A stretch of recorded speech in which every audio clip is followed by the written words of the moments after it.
Hello दोस्तों, कैसे हैं आप सब। उम्मीद करता हूँ आप सभी लोग बढ़िया होंगे और आप लोग अपने मेंस की तैयारी काफ़ी अच्छी तरीके से कर रहे होंगे। और मैं आप लोगों को करा रहा हूँ आप लोगों के एबीपीएस और एसबीआई पीओ के मेंस के लिए जीएस का क्रैश कोर्स, जिसमें हम लोग कर रहे हैं बैंकिंग एंड फाइनेंशियल अवेयरनेस का क्रैश कोर्स। और आज हम लोग करने वाले हैं एक नया टॉपिक जिसका नाम है डिजिटल बैंकिंग। ठीक है, तो इसमें हम काफ़ी सारी चीज़ें जानने वाले हैं और ये कोर्स आप लोगों के मेंस एग्जाम में काफ़ी ज़्यादा हेल्प करने वाला है।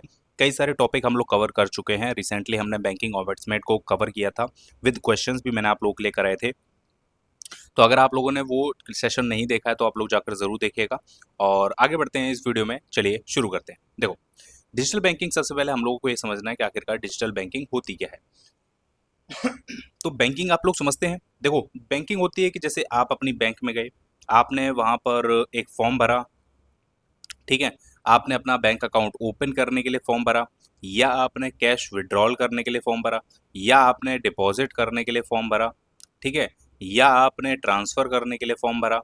ठीक है ना, तो आप वहाँ गए और आपने ये सारी चीज़ें की, इसके साथ केवाईसी और भी कई सारी चीज़ें हैं जो आप अपने बैंक जाकर एक फॉर्म भर के ये सारी चीज़ें करते हैं, डॉक्यूमेंट जमा करके। ठीक है, अब यही सारी चीज़ें अगर आप लोग ऑनलाइन करने लगें, आप लोग अपने घर बैठे करने लगें, आप लोग एक फ़ोन से करने लगें, आप लोग सिस्टम से करने लगें, या आप लोग किसी पर्टिकुलर मशीनों के द्वारा करने लगें, तो उसे बोला जाता है डिजिटल बैंकिंग।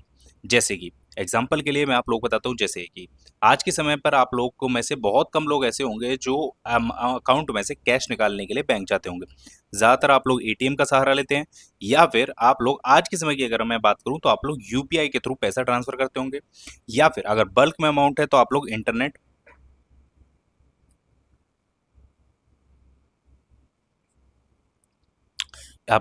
बैंकिंग का इस्तेमाल करते होंगे।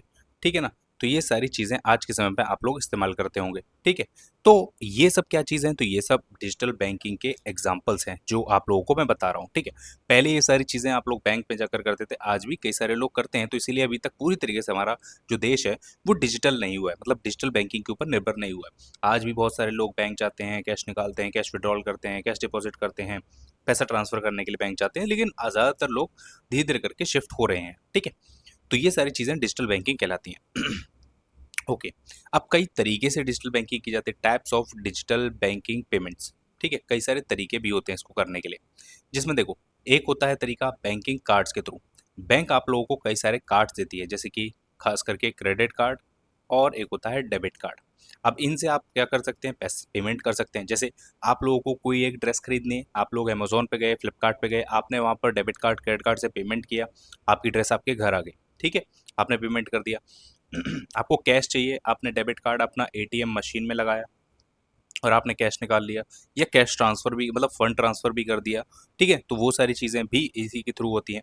क्रेडिट कार्ड से आप लोग पेमेंट्स करते हैं, आप लोग कई जगह आप लोगों ने पेमेंट्स की होंगी। ठीक है, तो वो भी चीज़ें इसका एग्जाम्पल है। ठीक है, तो ये सारी चीज़ें बैंकिंग कार्ड्स के थ्रू होती है। ठीक है, अच्छा, अगला है आधार इनेबल्ड पेमेंट सिस्टम। ये भारत में रूरल एरिया में काफ़ी ज़्यादा पॉपुलर है और काफ़ी ज़्यादा इफेक्टिव भी है। बहुत सारे लोगों के पास ना, मतलब आप लोगों ने देखा होगा कि उनको ना ATM card, debit card, credit card, ये सारी चीज़ें चलाना नहीं आती हैं। बहुत सारे लोग हैं अभी भी हमारे देश में ऐसे, खास करके गाँव में, ऐसी जगह में, ठीक है, जहाँ पर उन लोगों को ये सारी चीज़ें चलाना नहीं आती। तो वहाँ पर क्या है, आधार इनेबल्ड पेमेंट सिस्टम यूज़ किया जाता है।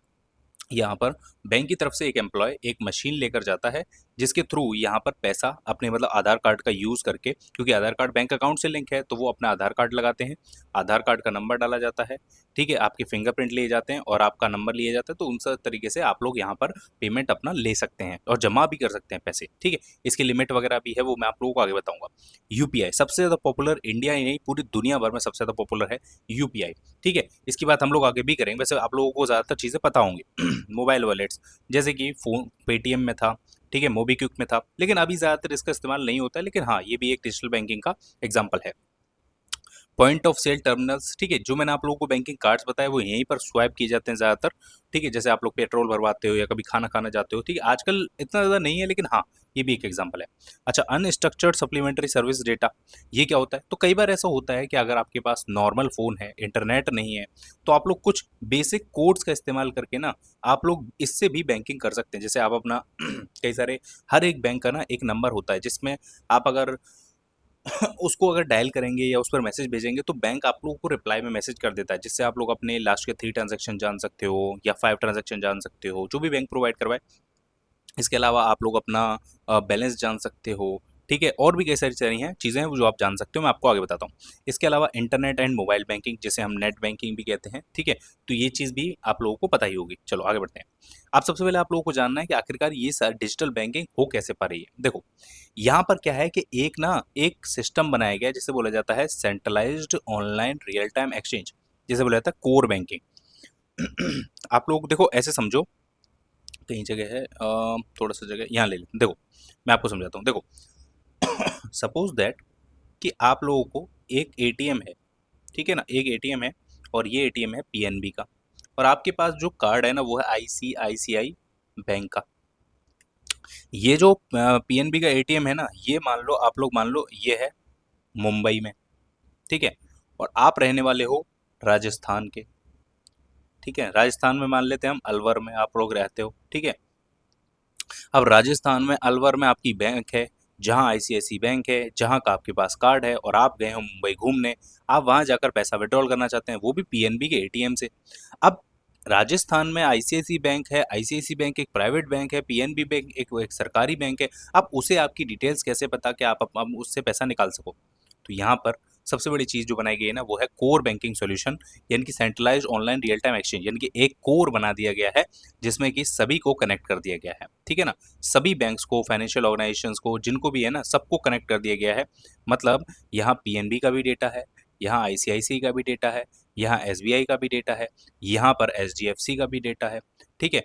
ठीक है, और इसके अलावा यहाँ पर बैंक ऑफ इंडिया का भी डेटा है, तो यहाँ पर सभी का डेटा है। तो इसीलिए यही एक चीज़ है जिसकी वजह से आप लोग कोई भी बैंक का कार्ड किसी भी एटीएम में या पॉइंट ऑफ सेल मशीन पर आप लोग स्वाइप करके आप उससे पेमेंट कर पाते हैं, ठीक है। तो एक चीज़ है, इसके एडवांटेज बहुत है कि फास्ट ट्रांजैक्शन हो जाता है, मल्टीपल चैनल्स पे आप लोग यूज़ कर सकते हो, ठीक है, और ये काफ़ी ज़्यादा इम्प्रूव्ड ऑपरेशंस हैं, मतलब आराम से चीज़ें हो जाती हैं, क्लियर। अब देखो, पहली चीज़ बैंकिंग कार्ड्स के बारे में मैंने आप लोगों को बताया था ना कि डेबिट कार्ड है, आपका क्रेडिट कार्ड है, ये सारे कार्ड्स होते हैं जिनके थ्रू आप लोग अपना पेमेंट्स कर सकते हैं। जनरली इसमें या तो पिन होता है या फिर एक ओटीपी आता है, उसके थ्रू आप लोग पेमेंट करते हैं, ठीक है। वही चीज़ है जो मैंने आप लोगों को बता दी, कोई खास बहुत ज़्यादा बड़ी चीज़ है नहीं। दूसरा इंटरनेट बैंकिंग है। इंटरनेट बैंकिंग आप लोग जानते हैं, आप लोगों के पास एक आईडी होता है, एक पासवर्ड होता है, ठीक है। आप एक आईडी पासवर्ड डालते हैं और आप लोग अपना बेनिफिशियरी ऐड करके आप लोग पेमेंट कर सकते हैं, जिस भी बैंक में चाहें, जिस भी जगह चाहें आप लोग पेमेंट ट्रांसफर कर सकते हैं, ठीक है। इसके थ्रू आप लोग इंडिया में भी कर सकते हैं, इंडिया के बाहर भी कर सकते हैं, ठीक है। अगला देखो, आरटीजीएस। अब ये इंटरनेट बैंकिंग का ही एक पार्ट है। इंटरनेट बैंकिंग किस किस तरीके से होती है, तो देखो, एक आता है आरटीजीएस। आरटीजीएस क्या होता है? तुरंत, मतलब इधर आपने बैंक अकाउंट से पैसा डाला और इधर उसके अकाउंट में, सामने वाले के अकाउंट में पैसा पहुंच गया, मतलब तुरंत। जैसे आज के समय पे आप लोग यूपीआई देखते हैं ना, ये उसी तरीके से है, मतलब तुरंत पैसा ट्रांसफर होता है आरटीजीएस में। Real time gross settlement, starting में जब इसे शुरू किया गया था तो ये, मतलब इसका एक टाइमिंग होता था कि इतने बजे से इतने बजे तक ही चलेगा, और ये हफ्ते के 7 दिन नहीं चलता था, ठीक है। और इसकी एक लिमिट है, ये कम से कम आप लोगों को 2 लाख रुपए सेंड करने पड़ेंगे। मतलब ऐसा नहीं है कि आपको मतलब 10,000 ट्रांसफर करने हैं, 50,000 ट्रांसफर करने हैं, 1 लाख करना, नहीं। मिनिमम 2 लाख, मैक्सिमम की कोई लिमिट नहीं है। मैक्सिमम आप 2 लाख करो, 20 लाख करो, 50 लाख करो, कितना भी करो, ठीक है। मैक्सिमम की कोई लिमिट नहीं है यहाँ पर। क्लियर है? ओके।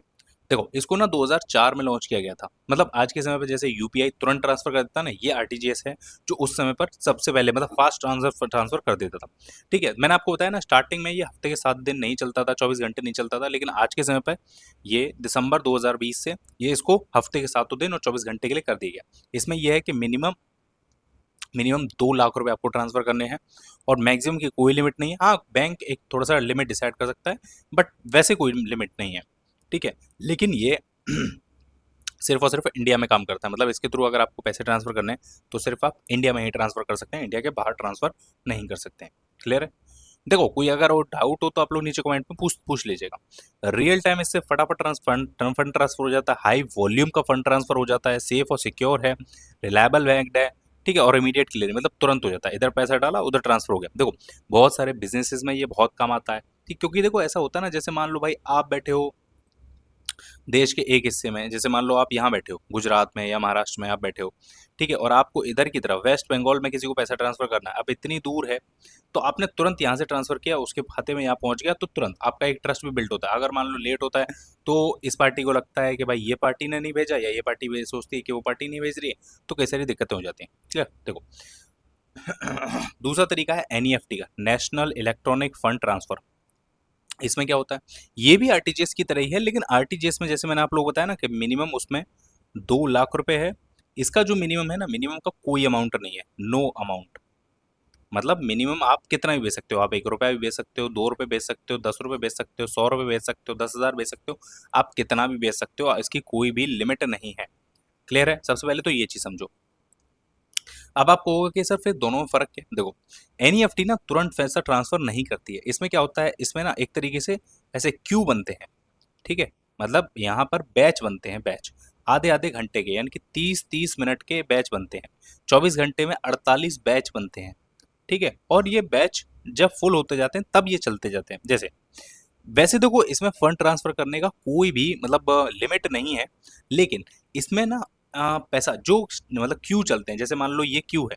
अब मान लो मैं बैंक ने क्या कर रखा है कि एक क्यू का, जैसे मान लो ये है 100 करोड़ का क्यू। ठीक है, मान लेते हैं, देखो 100 करोड़ का, कि जैसे ही इस आधा घंटे में अगर इसमें 100 करोड़ रुपए भर गए तो ये ट्रांसफर हो जाएगा। और अगर नहीं भी भरे ना 100 करोड़, तो भी आधा घंटे में ये फंड ट्रांसफर हो जाएगा बाकी सारे अकाउंट्स में जिन जिनका भेजा गया। अब जैसे मान लो यहाँ से एक ए है, ये बी है, ये सी है, डी है। इसने मान लो 40 करोड़ भेजे, इसने 20 करोड़ भेजे, इसने मान लो 10 करोड़ भेजे। ठीक है, और इसने भी 10 करोड़ भेजे, तो ये हो गए टोटल मिला के 80 करोड़। अब इसमें 80 करोड़ रुपए आ चुके हैं। अब ये 12 बजे मान लो ये स्लॉट खुला था और ये 12:30 तक चलेगा।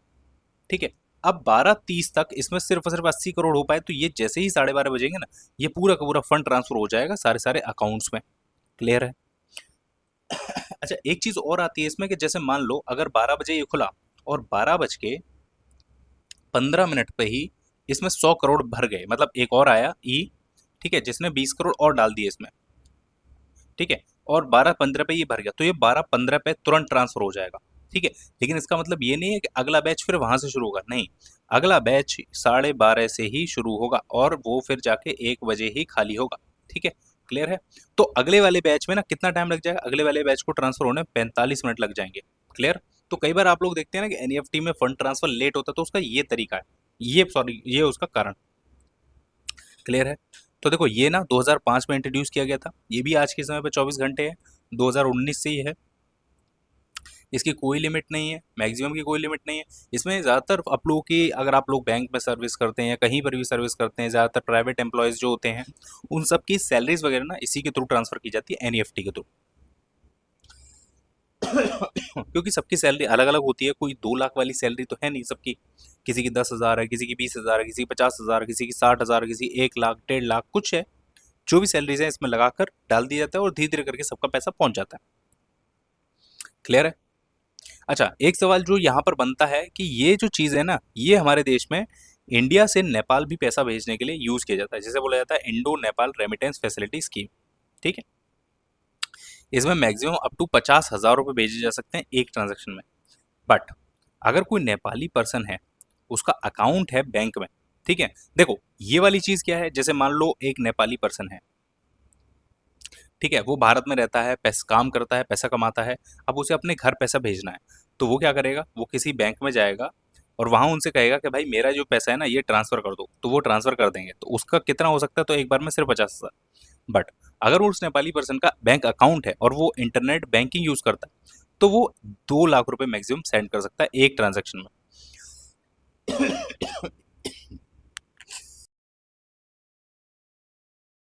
देखो, एक सवाल जो कई बार एग्जाम से पूछा गया कि इसमें मैक्सिमम कितने ट्रांजेक्शन हो सकते हैं, तो 12 एक साल में। क्लियर? चलो, एनईएफटी के बैच के बारे में बता दिया मैंने आप लोगों को, 30 मिनट का बैच होते हैं, सारी चीज़ें मैंने आप लोगों को बता दी। एक और चीज़ आईएमपीएस भी शुरू की गई थी, ये आप लोग यूपीआई की तरह समझ सकते हो। ठीक है, जैसे यूपीआई है ना, तो वही ये भी यूपीआई है, 2010 में इसको लॉन्च किया गया था। ये यूपीआई की तरह समझ सकते हो कि तुरंत पैसा ट्रांसफर होता है इससे भी। ठीक है, तो ये उस समय पर यूज़ करने के लिए किया गया था, 24 घंटे साथ, मतलब हर दिन हर समय यूज़ करने के लिए था ये। ठीक है, लेकिन इसमें एक चीज़ थी कि इसमें मैक्सिमम 5 लाख रुपए भेजे जा सकते थे पर डे। ठीक है ना? क्लियर है? अच्छा, इसमें एक MMID कोड था। MMID की फुल फॉर्म कई बार पूछ लेता है, मोबाइल मनी आइडेंटिफायर, और ये 7 डिजिट का कोड होता है। ठीक है, तो इसके थ्रू पैसा भेजा जाता था, तो ये एक चीज़ थी। अगला आता है NPCI, यहाँ से कहानी बदलना शुरू होती है। एनपीसीआई को payment and settlement system act 2007 के तहत बनाया गया था और इसको भारत के,